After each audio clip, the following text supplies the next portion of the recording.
ఓం నమః శివాయ.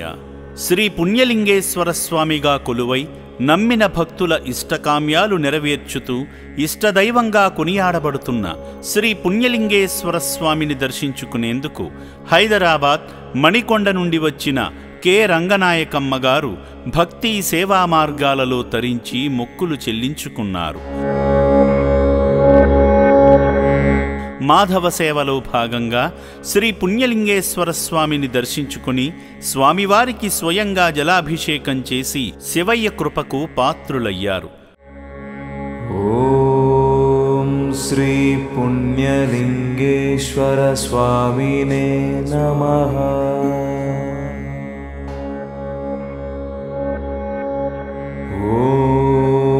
శ్రీ పుణ్యలింగేశ్వర స్వామినే నమః. అర్చకులు స్వామికి సమర్పించిన కర్పూర హారతిని భక్తురాలికి అందించి అక్షింతలతో దీవించి ఆశీర్వచనాలు అందజేశారు. దివ్యమైన వాతావరణంలో జరుగుతున్న యాగంలో పాల్గొని ఆజ్యాన్ని సమర్పించి హోమఫలాలను పొందారు. శ్రీ పుణ్యలింగేశ్వర స్వామినే నమః. మానవ సేవలో భాగంగా అభాగ్యుల వసతి భవనాన్ని సందర్శించి శివయ్య దయతో పునర్జన్మ పొందిన అనాథులను ప్రత్యక్షంగా వీక్షించారు. ఆశ్రమ వ్యవస్థాపకులు గట్టు శంకర్ గారు గత 15 ఏళ్లుగా సేవాశ్రమం ద్వారా అనాథులకు అందుతున్న సేవల గురించి తెలిపారు. అనంతరం సేవామూర్తి రంగనాయకమ్మ గారు నూతన శివాలయ నిర్మాణ పనుల నిమిత్తం తోచిన సాయం చేసి శివయ్య అనుగ్రహాన్ని పొందారు. ఆ పరమశివుని భక్తురాలిగా అభాగ్యులకు అండగా నిలిచిన ఈ పుణ్యమూర్తిని శ్రీ పుణ్యలింగేశ్వర స్వామి సదా రక్షించాలని అమ్మా నాన్న అనాథ ఆశ్రమం కోరుకుంటుంది.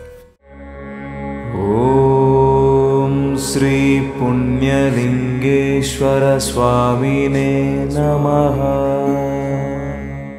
సేవామూర్తుల సాయంతో అమ్మా నాన్న అనాథ ఆశ్రమంలో రోజుకు 3 పూటల 1800 మంది మానసిక వికలాంగులకు ఉదయం అల్పాహారంతో పాటు మధ్యాహ్నము రాత్రి సమయాలలో నాణ్యమైన బియ్యంతో పాటు కూరగాయలను శుభ్రంగా కడిగి రుచికరంగా వండి అనాథులకు పెట్టడం జరుగుతుంది.